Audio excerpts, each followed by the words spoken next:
Bem, meus irmãos, aqui no versículo 20, assim, o inferno e o abismo nunca se fartam, né? E os olhos do homem nunca se satisfazem. É, esse ponto, ele é muito enfatizado aqui, né? Inclusive tem um versículo aqui que nós vamos ler, que o homem ele não se satisfaz, tudo que ele vê, ele quer, né? Aquela dá. Nós precisamos pensar como é que anda a nossa vida hoje, como é que anda o nosso, né, o nosso contentamento, né? Para que nós possamos estar, não é relaxado, não é viver de qualquer jeito, vamos dizer assim, mas viver uma vida com contentamento significa viver uma vida feliz, né? Feliz, porque eu não ando ansioso porque eu tenho uma casa, eu queria ter 2 casas. Eu quero outra casa. Eu tenho um carro, eu quero outro carro. Eu tenho uma esposa, eu preciso de outra esposa. E eu tenho 3 filhos, eu preciso mais uns 5 filhos. Sei lá, uma doideira assim, não. Então, fica quieto, aguarda no Senhor. Tem pessoas que ficam ansiosas até para evangelizar, né? Eu quero evangelizar, mas ele mesmo não é evangelizado, né? A palavra precisa ser pregada para os outros, mas ele mesmo não vai. Como o sol, né? Como o crisol prova a prata e o forno o ouro, assim o homem é provado pelos louvores que recebe. Quando uma pessoa insensata é louvada, o efeito é bem ruim. Quando uma pessoa sábia é louvada, o efeito é bem bom. Então, quando uma pessoa chega para nós e nos elogia e tudo mais, qual é a nossa reação? Tem irmãos tão hipócritas, né, que a gente diz assim: muito bom, meu irmão, muito bom o trabalho que você fez, é muito legal, tá? Aí a pessoa diz assim: a glória seja para Deus, né? Oxe, que é isso, rapaz? Eu tô falando para você honestamente, né? Não, mas a falsa humildade diz assim: não, Deus seja louvado. Gente, assim, diga assim: obrigado, graças a Deus, né, que eu pude fazer isso, né? Pelas misericórdias de Deus, estou fazendo o que estou fazendo. Isso é mais nobre do que pegar e abrir mão, dar uma rebanada assim: não, a glória é de Deus, não, isso é para a glória de Deus. Que é isso, rapaz? A pessoa está reconhecendo seu esforço, seu empenho, sua dedicação. E você tem que aceitar. Não vai dar uma de falso humilde e rejeitar a glória de Deus. Que é isso? Não é isso não. Então, tem de todo tipo, né, meus irmãos? Tem todo tipo. Quando a gente pensa que já viu de tudo, aparece mais um monte de tramóia, né? Versículo 22. Ainda que pises o insensato com mão de grau entre grãos pilados de cevada, não se vai dele a sua estutícia. Então, é tipo, não tem jeito não, rapaz, não tem jeito não. Pode largar de mão disso aí, porque...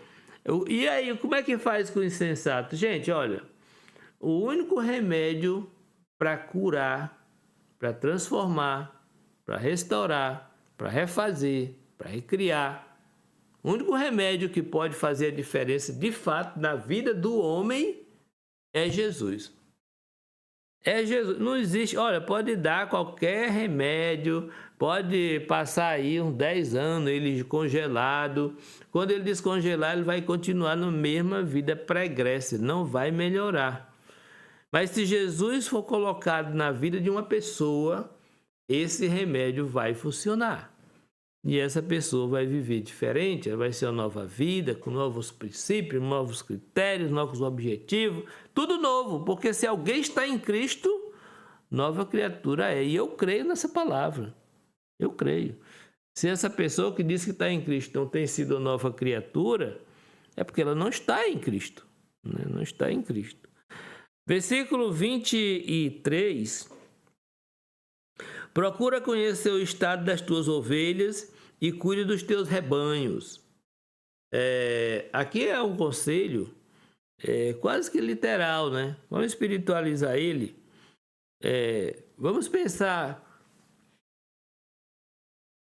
para nós que somos pais de família, quem são nossas ovelhas? Nossas ovelhas são nossos filhos, nossa família. Nossa esposa também, de alguma forma, é uma ovelha do nosso está ao nosso cuidado, né? Aos nossos cuidados. Então, procura conhecer o estado das tuas ovelhas e cuida dos teus rebanhos. Ou seja, é preciso que a gente dê atenção, primeiramente, para a nossa casa, para nossas coisas, para o que está a nosso cuidado ali. E aí depois a gente vai cuidar lá fora, né? Porque esse é o princípio para qualquer um que quer ser, por exemplo, um obreiro, quer ser um trabalhador, quer ser uma pessoa, um presbítero, né? Então, para quem é cristão, né? No modo geral, para todos os cristãos. Tem cuidado de ti mesmo, da doutrina, porque fazendo poderás salvar a ti mesmo e os que te ouvem. É verdade. Bom, aqui falta colocar o texto, a referência, Severo, nós estamos falando aqui agora de Timóteo, né? Então, olha só, gente, cuidar, né? Eu creio que o irmão Severo falou em relação a essa questão do versículo 23, né? Conhecer o rebanho, cuidar do rebanho, né? Para proteger o rebanho, alimentar o rebanho. Então, tem tudo isso envolvido, inserido ali, que é muito importante. Obrigado, irmão Severo, pela excelentíssima contribuição. Porque as riquezas não duram para sempre, nem a coroa de geração em geração. E esse versículo 24 é continuidade do 23, tá bom? Porque o que acontece, o que a gente vê muitas vezes, vou até abrir aqui um leque. Pessoas, por exemplo, vamos pensar na família Hilton, né? Família Hilton, uma família estadunidense, eu acho, né? Dona daquela rede de hotéis Hilton. A filha ficou com a herança e, rapaz, olha, tristeza, né? Tristeza total. Fico pensando que os pais dessa moça, né, pensam, né, ou pensavam, ou pensariam a respeito do que ela tem vivido, que tem sido. A mulher tem vegetado, né? Porque é isso, né? Infelizmente. Mas pensa em cuidar, preparar, cultivar o seu rebanho, sua família, para uma hora que você deixar de ser, né? Alguém dá continuidade, né? Alguém, pelo menos, zelar pela memória. Pelo menos zelar pela memória, né? O profeta, ele vai dizer: quero trazer à memória aquilo que me dá esperança. Será que quando nós olhamos para os nossos filhos, será que nós olhamos para a nossa herdade, será que a gente tem alegria, satisfação, a gente tem anseio assim, positivo? Será, meus irmãos? Então, pensar nessas coisas, né? Pensar nessa perspectiva. Nós temos um exemplo aí do Silvio Santos, que veio a óbito acho que foi esse ano, né? E a filha dele, né, abraçou a causa e está tocando. Eu não sei a quantos, né, mas está tocando. De alguma forma, eu acho que nele havia uma satisfação, né, em ver a filha dando continuidade. Eu não sei como, né, mas antes dele morrer, ela já estava ajudando ele ali, assumindo aos poucos as coisas, né. Bom, mas e nós com relação à igreja? Gente, quando nós batermos as botas, quando a gente morrer, quando a gente for para a glória com o Senhor, quando a gente deixar de estar nesse mundo, o que será da igreja? O que será que nossos filhos pensam sobre a igreja? Como é que é a fé dos nossos filhos, da nossa esposa? Se por acaso você morresse hoje, a sua esposa, o seu esposo continuariam na igreja? Então são perguntas que a gente deve fazer. Tem um filme que eu assisti nos anos 80, 90, que ele é um filme que é baseado no livro de Tiago, que quem lembrar do nome do filme, fala aí, quem não lembrar, eu vou lembrar mais tarde, eu coloco ali também. Vou colocar, inclusive se eu conseguir o link, eu vou colocar no grupo aí para vocês assistirem. Essa questão da perseverança, né? Essa questão de estar lutando e andando com Deus, no mesmo momento que a gente acha que não dá, né? Mas Deus sempre providencia para que a gente possa continuar. Mas lembre-se, você tem que querer. Deus não obriga nenhum de nós a nada. Então nós temos que querer. Bem, aí, deixa eu voltar aqui, versículo 25. Quando removido o feno, aparecem os renovos, e se recolherem as ervas dos montes, então, e se recolherem as árvores dos montes, então os cordeiros te darão as vestes, os bodes o preço do campo, e as cabras leite em abundância, para teu alimento, para o alimento da tua casa e para o sustento das tuas servas. Então, se a pessoa tratar direitinho o campo, né? Porque é o que acontece, o feno, ele fica em cima, ali espalhado, né? E por baixo vai nascendo aquele brotozinho, né? Aquele matozinho. Então você remove aquilo lá e aquele renovo vai crescer com força, vai dar pasto, vai, sabe? Vai prosperar. Então é o cuidado, né? Aqui ainda estamos na área do cuidado, porque ele diz, tem coisas que não duram para sempre, né? A riqueza, por exemplo, não duram para sempre. Mas se você cuidar direitinho da sua vida, das suas coisas, né? É possível que seja mais próspero, vamos dizer assim, do que valorizando as coisas temporais, as coisas passageiras, né? Que Deus nos ajude a crescer nisso. Meus irmãos, para quem está acompanhando a transmissão pelo YouTube, eu peço para vocês que dá o like na transmissão, tá? Para nos ajudar a espalhar mais a nossa programação. Então dá um like na transmissão. Se quiser compartilhar, compartilha. Quem não é inscrito no canal, se inscreve. Agora, para você que está no site, está acompanhando pelo site, não é inscrito ainda no nosso site, se inscreve, tá? Se inscreve no site, né? Esteja aí nos ajudando na divulgação também do nosso trabalho. Ajuda para que a palavra de Deus possa chegar para mais pessoas, né? Bom, deixa eu ler aqui o capítulo 28. Capítulo 28 de Provérbios, né? Deixa eu ler a mensagem aqui do nosso irmão Severino. Diz, ó, ontem Deus me deu a oportunidade de levar a mensagem. Eu preguei em Romanos. Deixa eu ler aqui direitinho. Eu preguei em Romanos 12, começando com o apelo de Paulo para nos lidar com amor com nossos inimigos, sempre vencer o mal com o bem. Amém. É um grande desafio, né? É um grande desafio. O livro de Romanos, do capítulo 12 em diante, a gente chama de a parte prática do livro. Para trás tem muitas teoria, mas do 12 em diante é prática, né? Quando ele diz, rogo-vos, pois, irmãos, pelas misericórdias de Deus, que não vos conformeis, né, com esse século, mas transformai-vos e viva essa vida agora como um verdadeiro sacrifício a Deus. Gente, é uma mensagem que nos chama para o desapego. A mensagem do irmão Severo, me parece que foi pautada ali a partir do versículo 9, do capítulo 12. Deixa eu ver aqui, quando ele fala sobre a questão da reciprocidade fraternal, versículo 9, ele diz assim, porque a palavra... no capítulo 9, capítulo 12, rapaz, versículo 9, quando ele diz assim, o amor seja sem hipocrisia.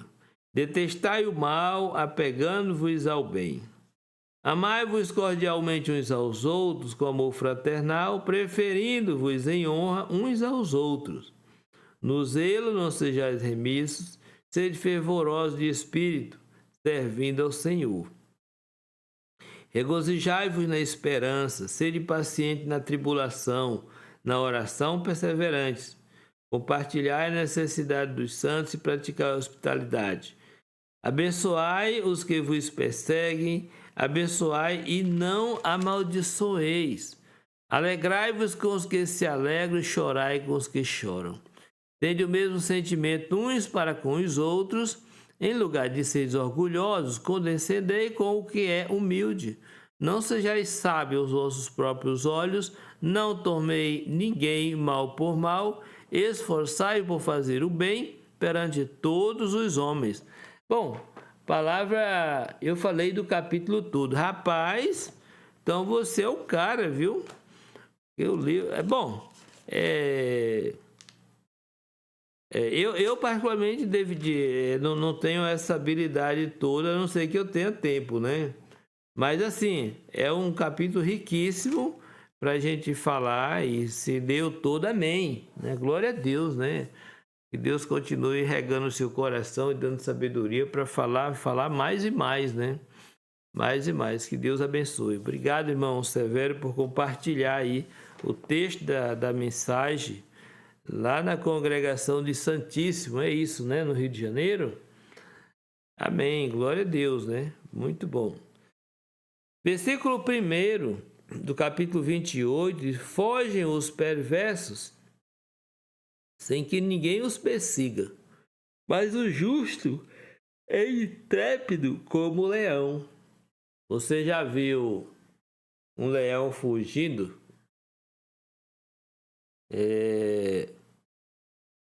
Servo de Deus, né? Ele é desafiado todos os dias. Servo de Deus é desafiado todos os dias a provar, a aprovar, desafiado todos os dias a perseverar. E, acima de tudo, a confiar em Deus, né?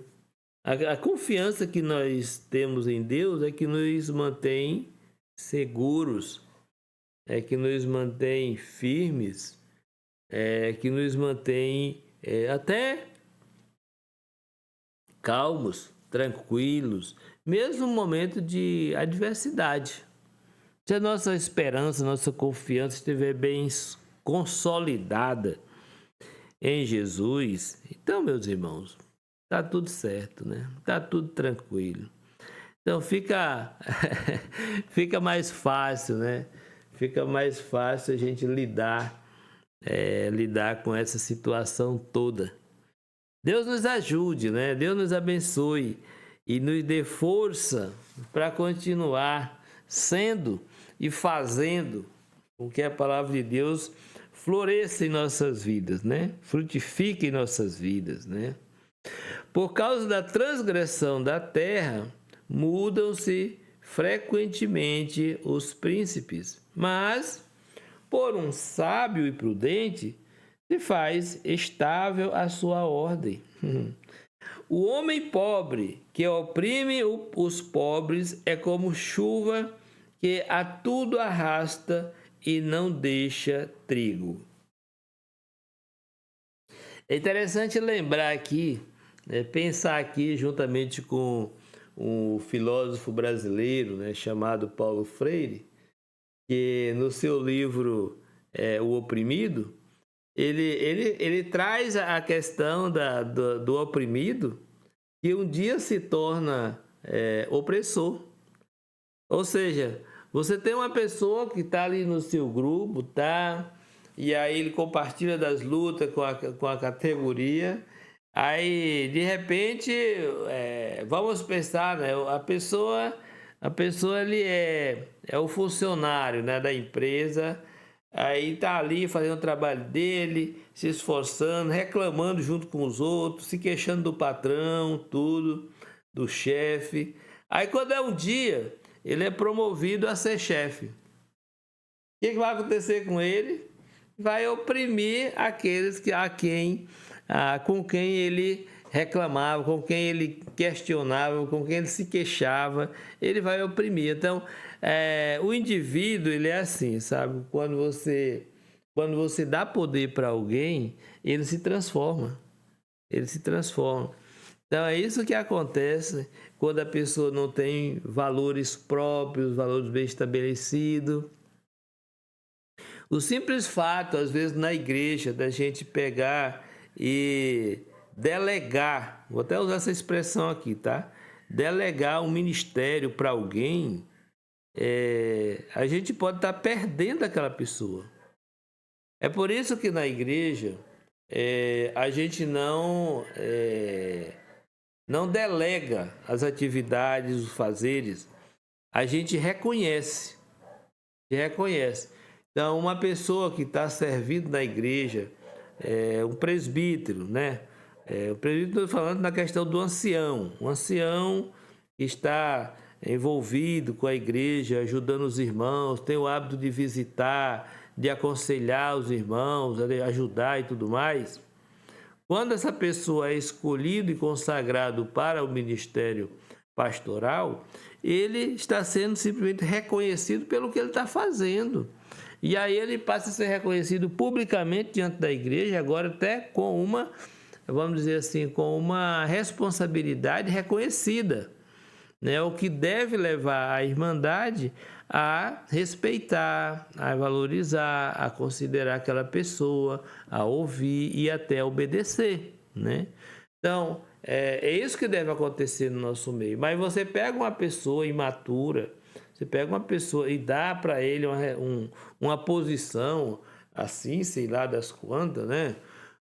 Como fosse uma empresa, promove essa pessoa, vai dar ruim, vai estragar essa pessoa, vai estragar. Então, principalmente quando nós estamos falando sobre a igreja, é importante a gente observar o que está sendo feito, quem está fazendo, como está fazendo, porque se aquilo que ele está fazendo está contribuindo para o crescimento, para a edificação da igreja, provavelmente é o dom daquela pessoa. Então a gente vai lá e reconhece publicamente, reconhece, né, se consagrando o ministério, tem várias formas. Então é importante que a gente tenha essa mentalidade aí sobre, né, essas questões de você colocar a pessoa em lugares que às vezes ela não está preparada para estar. Infelizmente, isso acontece em toda instituição e na igreja também. Infelizmente, é verdade, irmão. Verdade. Versículo 13, versículo 4. Os que desamparam a lei louvam o perverso, mas os que guardam a lei se indignam contra ele. A lei, aqui ela não está dizendo que a lei aqui é a lei de Deus, né? Não está dizendo que aqui é a Torá, não está dizendo que aqui é os livros de Moisés. Não, aqui está falando só a lei. E o que dá a margem para nós pensar na lei nesse mundo, né? A lei dos homens, vamos dizer assim, né? Se é que existe lei dos homens, né? Então, quando, né, o perverso, né, desampara a lei, né? Então, isso para ele é grande coisa, né? Viver à margem da lei. Mas aqueles que guardam a lei não ficam satisfeitos, né? E olha como a gente tem visto isso acontecendo, né? Os homens maus não entendem o que é justo, mas os que buscam o Senhor entendem tudo. Melhor é o pobre que anda na integridade do que o perverso nos seus caminhos, ainda que seja rico, né? Então, o pobre, ele supera o insensato, independente se o insensato é rico ou se é pobre, o pobre, ele supera tanto um quanto o outro. Tá bem? Essa palavra do Senhor.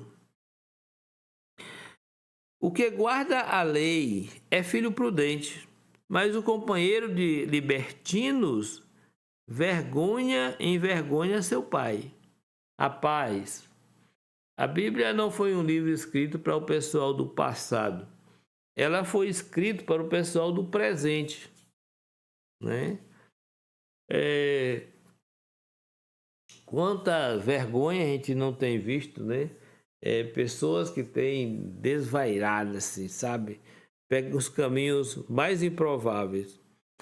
Tem uma novidade aí, né? Pessoas que pegam caminhos improváveis, que não é do nosso meio, mas eu vou colocar aqui para nós, né? O que vocês acham de nós termos uma instituição financeira nossa, tipo um banco, né? O Banco dos Cristãos da Igreja de Cristo, né? O que vocês acham? Uma agência, uma empresa de gerenciamento de crédito e tudo mais. Seria uma boa ideia para nós? Pois é, quando a igreja se transforma em banco, eu vi uma hoje, né? Assisti hoje, Daniela mandou para mim, né? É um pastor famoso aí, que eu não vou falar o nome para não dar bug, né? É famoso aí agora, está criando o banco dos cristãos, na denominação dele. Provavelmente ele quer abarcar todos os cristãos, né?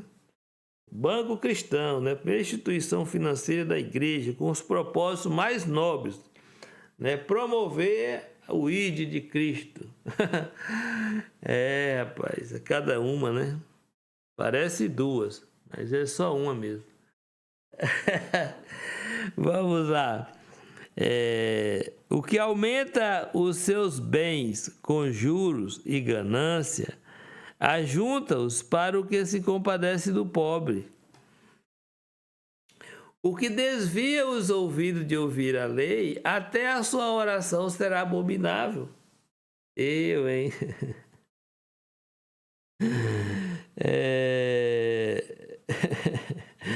O que foi, você velho?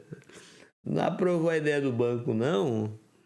Pois é, mas está em passos largos do estabelecimento. E daqui a pouco você vai começar a ouvir aí, receber convite para fazer parte desse banco aí, viu?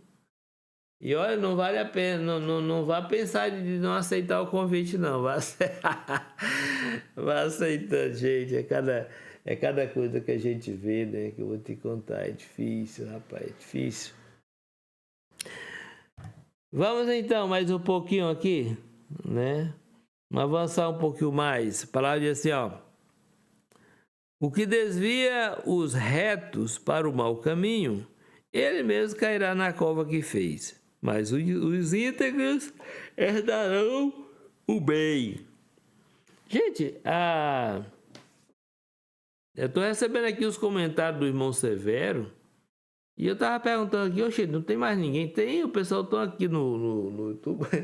Deixa eu convidar o Sérgio, né? O Sérgio está sempre ali escutando o programa, caladinho, né? Bom dia, Sérgio. Cadê você, meu irmão? Dá o ar da graça aí para nós. Acho que foi quando? Sexta-feira? Que eu falei do Sérgio aqui e o Sérgio se manifestou. Mas é isso, hoje de manhã eu estava indo para o trabalho levar Cláudio. Eu estava indo levar Cláudio no trabalho e Cláudio mandou ali mensagem para a irmã e perguntando como é que eles estavam, né? Mas é assim, mano, a gente tá... Todos nós, né, estamos nessa peleja, nessa correria para lá, para cá, faz uma coisa, faz outra. E sabemos que estamos no caminho, na jornada aí. E aí, o nosso propósito aqui, e de cada um de nós, deve ser estar desafiando os irmãos a melhorar, né? Desafiando os irmãos a, muitas vezes, a abrir mão de coisas que não valem mesmo a pena, né? Pecado, inclusive, né? Abrir mão e se voltar para Deus. Sabe que a negligência com a palavra de Deus é pecado? Pois é. A gente precisa se apegar, né? E quando existe um mandamento, então é preciso que a gente dê atenção. Versículo 11, assim: o homem rico é sábio aos seus próprios olhos, mas o pobre, que é sábio, sabe sondá-lo. É interessante como Deus olha para as coisas, diferente de nós, né? Quando triunfam os justos, há grandes festividades. Quando, porém, sobe os perversos, os homens se escondem. É um contraste, né? É um contraste muito forte aqui na palavra de Deus, né? Entre o rico e o pobre. Gente, e eu penso, né? Que a gente, sempre que fala nesses termos, a gente precisa pensar, né? Duas coisas. Primeiro, existe o rico